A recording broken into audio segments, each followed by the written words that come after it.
위협에 맞서서 지금 저희가 키 리졸브 훈련을 하고 있는데 네. 미국이 드러나지 않은 사전 배치 전단을 운영하고 있고 그 전단이 이번 키 리졸브 훈련에 참여했다. 사전 배치 전단이 어떤 겁니까? 사전 배치 전단 실제로 보면 그냥 화물선입니다. 별거 아니게 생겼어요. 예. 그런데 그게 바로 미국의 힘입니다. 사전 배치 전단이 미국의 힘이다. 네. 여기 나오고 있는데요.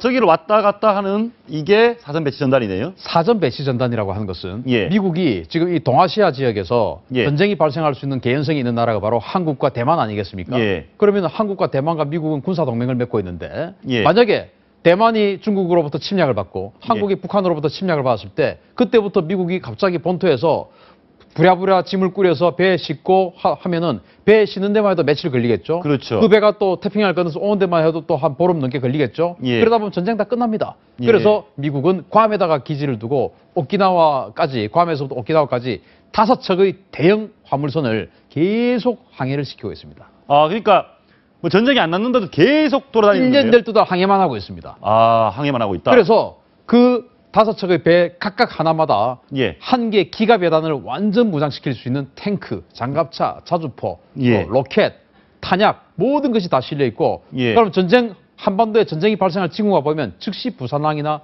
포항, 진해 이런 데로 바로 들어오죠. 저기 보니까 네. 사전 배치 전단 함정은 그냥 뭐 큰 화물선 같이 생겼습니다. 평범한 배입니다. 그냥 화물선이고 실제로 운영도 예. 그냥 일반인들이 합니다. 화물선처럼 미 해군과 계약을 맺은 일반인들이 운영을 하고 일반 있습니다. 상선처럼 일반 상선처럼 한 30명 정도가 이 큰 배를 운영을 하고 그냥 노간슬개, 기계들 노간슬개 닦아주고 이런 예. 역할을 하는데 예를 들어서 오키나와에서 부산까지 이틀 걸립니다. 예. 괌에서 부산까지 이 배로 4일 걸리거든요. 예. 그러면 북한이 전쟁을 하려고 한 징후가 만약에 한미 정보당국의 판단이 되면 예. 이 배들이 바로 한반도로 들어오죠. 그러면은 원래처럼 미국 본토에 있는 부대의 장비들 다 끄집어내가지고 배에다가 싣고 하는 그런 시간은 안 해도 되고 예. 미국에서부터 이 태평양을 건너오는 시간이 절약이 되죠. 여기서 배가 계속 다니고 있으니까. 근데 장비는 다 여기 있는데 군인들은 바로 미국에서 비행기를 타고 대구공항, 김해공항으로 와서 바로 군인들이 그 물자를 예. 받아서 바로 몰고 그냥 전쟁으로 가는 겁니다. 알겠습니다. 저 사전 배치 전단. 그러니까 항상 우리 한국 주변을 이렇게 다니고 있는 저 배 안에는 5척이죠. 5척 안에는 어떤 무기? 그러니까 M1A2 전차가 있고요. 브래들리 장갑차가 있는데 이 장갑차 먼저 설명을 한번 해주시죠. 보기에는 굉장히 강력해 보입니다. 예, 브래들리 장갑차는 이거는 뭐 그냥 일반 장갑차가 아니고 전투 장갑차입니다. 전투 장갑차. 저 위에 예. 이제 포탑에 보면 25mm 이 부시마스터라고 하는 기관포가 달려 있고요. 예. 그리고 저 옆에 보면 뭐 상자 같은 것들이 덕지덕지 붙어 있지 않습니까? 예. 저 상자가 북한이 분대마다 2정씩 가지고 있는 RPG-7. 예. 중동에서는 알라이 요술봉이라고 하죠. 예, IS들이 많이 쓰는 네. 거. 그 RPG-7을 막아낼 수 있는 상자들입니다. 그러니까 이 브래들리 장갑차가 네. 대형 상선 안에 실린 채 한국 주변 수십 대가 있죠. 대만 주변을 왔다 갔다 하고 있는 거네요, 지금. 오키나와에서부터 괌까지 계속 예. 항해만 하고 있고 또 여기 있는 M1 전차. M1 전차. M1 예. 전차 수십 대. 이 M1 전차는 예. 지금 현존하는 모든 전차 중에서 제일 강합니다. 방어력도 그렇군요. 강할 뿐더러 무엇보다 공격력이 강한데 예. 열화 우라늄 탄이라는 걸 장착하고 있어요. 열화 우라늄탄 어떤 탄입니까? 우라늄이 핵을 만드는 원료 아니겠습니까? 예. 미국이 또 뭐 최강의 핵 보유국이다 보니까 자기네들은 뭐 이런 걸 좀 마음대로 써요. 예. 그래서 핵을 만드는 원료인 우라늄을 가지고 예. 전차 포탄을 만들었어요. 그래서 아예 포탄을 맞으면 이 열화 우라늄 탄이 장갑을 녹이고 들어가 버립니다. 그래서 그 어떠한 전차도 이 M1 전차의 열화 우라늄 탄을 견디지 못한다. 따라서 뭐 북한의 전차 아무리 강하다 하더라도 이 M1 전차 만나면 다 추풍 낙엽처럼 파괴되겠죠. 예. 이런 것들이 한 개 기갑의 단위라고 하면은 전차 한 60대, 장갑차 한 7, 80대, 그리고 예. 자주포 한 3, 40대 정도로 구성된 부대인데 어느 정도로 강력하냐면은 우리 한국군 한 개 사단 이상입니다. 따라서 이 배가 5척이 계속 운행을 하고 있다는 것은 한국군의 기계화 사단, 우리나라에 제일 강한 사단들 있죠. 20사단, 예. 영호부대 수기사, 뭐 26사단 이런 기계화 사단 5개를 한 3일 내에 한반도로 넣을 수 있는 그런 전력을 계속 항해를 시키고 있는 게 바로 예. 전단입니다. 대표님께 직접 한번 보셨죠? 저 보고 오셨죠? 아까 그 사진도 제가 찍은 거. 직접 찍으신 거군요. 그렇습니다. 그 상선으로 보이는 배 안에 네. 엄청난 우리나라 일개 사단 병력이 가질 수 있는 무기가 활약이 있다. 네. 예. 저기 자주포, 팔라딘 자주포 이런 것도 있네요. 네, 우리 이제 K9 자주포하고 비슷한 성능의 자주포인데요. 이것이 이제 그 지금 현재 주한미군 2사단에도 이 팔라딘 자주포를 쓰고 있습니다. 예. 그래서 인공위성하고 데이터 링크를 주고받으면서 예. 북한의 포가 어디에 있는지를 실시간 파악하면서 거기를 정확하게 때리는 그런 능력을 가지고 저 있습니다. 지금 보이고 있는 게 팔라딘이네요. 그렇습니다. 그러니까 북한의 동향을 파악할 수 있다는 건가요? 파악한 정보를 예. 실시간 네트워크를 통해서 그대로 받아서 그곳으로 정확하게 공격할 수 있는 능력을 가지고 있죠. 예. 북한도 이런 내용 다 알고 있죠. 알고 있을 겁니다. 그러니까 예. 리졸브 한다고 그러면 화들짝 놀라가지고 하지 말라고 그렇게 하는 거 아니겠습니까? 예. 두렵죠. 이런 전력들이 예. 아까 제가 찍은 그 사전 배치 전단 함선 사진이 예. 같은 해에 찍은 겁니다. 예. 두 척 이상이 들어왔다는 거 아니겠습니까? 그러면 2개 이상의 기가 배단을 중무장시킬 수 있는 사전 배치 전단이 한번 들어와서 이 장비를 풀어놓는 훈련을 했다는 것이거든요. 예. 그게 북한 입장에서는 굉장히 두렵다. 왜냐? 한미 동맹의 전력이 계속 가동되고 있다는 것이기 때문에 예, 그런 것이 두려운 군사적으로는. 것이죠. 알겠습니다. 여기 AAV7 상륙 장갑차도 있습니다. 우리 해병대 1사단, 예. 2사단이 쓰는 KAAV7의 원형인데요. 예. 미 해병대가 쓰는 상륙 돌격 장갑차입니다. 수륙 양용 장갑차죠. 예. 그래서 오키나와에 미 해병 상륙 원정단이 있습니다. 예. 그 원정단들이 배네요. 수륙 그렇습니다. 양용. 예. 지금 저렇게 바로 배로 들어가죠. 예. 제가 실제로 이제 저 상륙 장갑차가 사전 배치 전단 함선에 실려 있는 걸 보고 그걸 직접 내리는 걸 봤는데요. 예.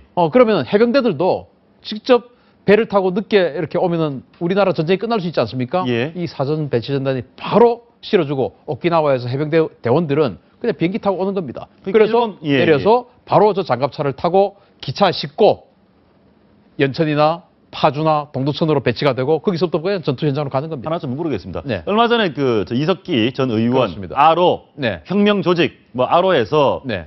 경부철도를 타격하는 것을 모의했다 이런 얘기 맞습니다. 있었는데 그것이 이 사전 배치 전단 전력이 철도를 통해서 우리나라로 들어가는 것을 막기 위한 거다 이런 얘기도 있더라고요. 맞습니다. 바로 그겁니다. 진짜입니까? 왜냐하면 예.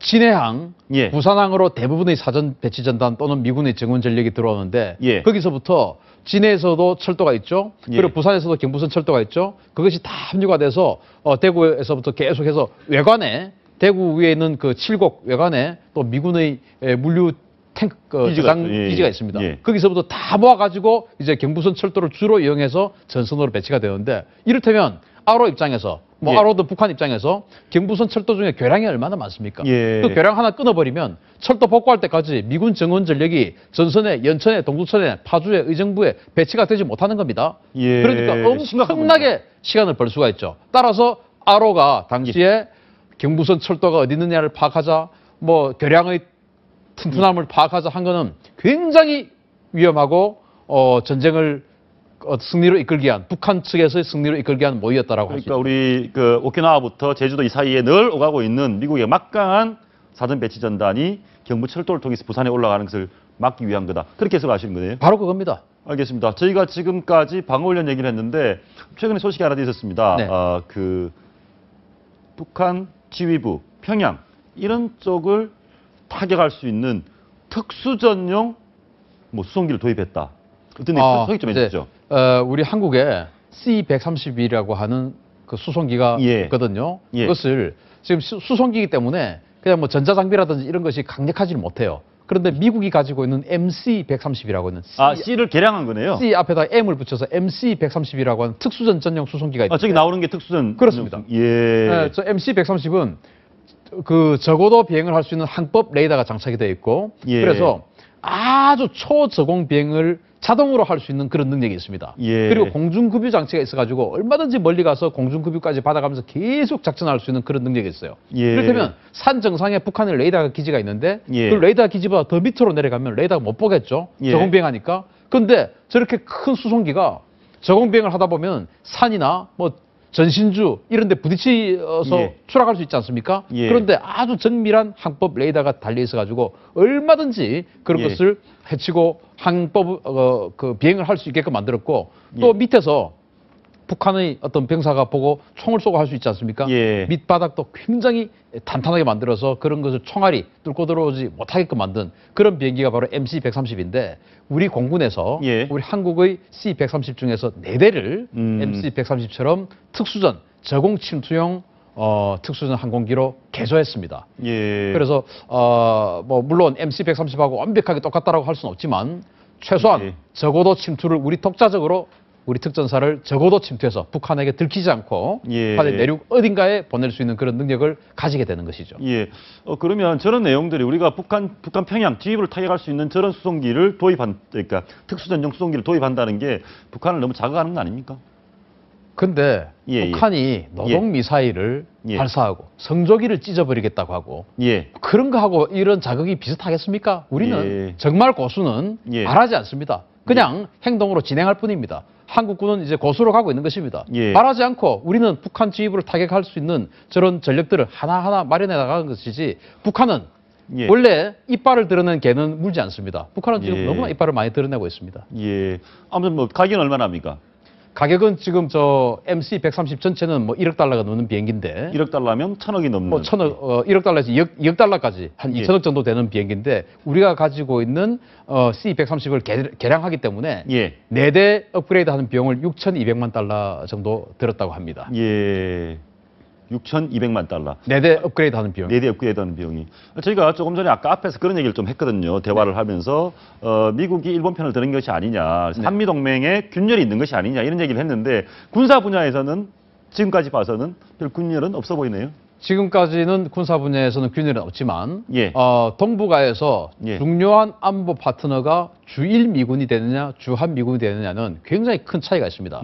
이를테면 10년 전에 전작권을 전환을 해서 한미연합사가 해체가 될 뻔했지 않습니까? 예. 그런데 그게 왜 중요하냐면은 한미연합사 사령관은 미군인데 미군이 4성 장군입니다. 예. 근데 주일 미군 사령관은 3성 장군입니다. 그런데 한미연합사가 해체가 되면 한국에 4성 장군이 있을 이유가 없죠. 예. 그러면은 주일 미군의 통제를 받게 됩니다. 그 굉장히 심각한 문제입니다. 주일 미군이 주한 미군을 통제한다는 건가요? 그렇게 되는 것이죠. 예. 지금은 주한 미군이 주일 미군을 통제합니다. 아, 그렇군요. 그렇기 때문에 한미 동맹의 가치를 떠나서 한국군과 밀접한 관계를 가지고 있는 일본보다 더 고위장성이 있는 것이 예. 동북아에서의 어떤 그 미국의 군사적 파트너로서의 가치가 굉장히 달라지는 것입니다. 따라서 한미동맹, 전작권 이 모든 것이 그러한 외교적 위치까지도 사실은 고려되어서 전환이 된다 또는 뭐 미룬다 이런 것들이 결정돼야 됩니다. 따라서 한미연합사가 없어지면 예. 다시 한번 말씀드리지만 미군 사성장군은 없어지고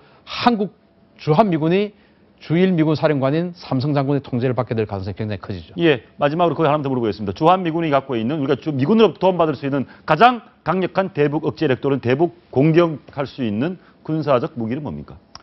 B2 스텔스 폭격기입니다. B2 스텔스 폭격기. B2 스텔스 폭격기는 전쟁이 발생했을 때 북한의 방공 레이더망 예. 하루 만에 그냥 쓸어버립니다. 예. 방법은 제가 설명드리지 않겠습니다. 예. 그러나 하루 만에 쓸어버립니다. 그런 것들을 우리는 뭐 한 대에 2조 원, 3조 원 하는 걸 우리는 살 수가 없지 않습니까? 2조 원. 그런 것들을 비행기 한 대가 2조 원.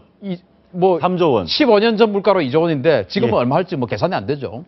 그런 비행기들을 동원해서 북한의 레이더망을 하루 만에 쓸어버리는 그런 능력을 갖고 있기 때문에 예. 한미동맹 정말 우리 국민들이 한 명 한 명의 생명 때문이라도 굉장히 중요하다. 특히 한미 군사동맹 중요하다고 예, 말씀드립니다. 알겠습니다.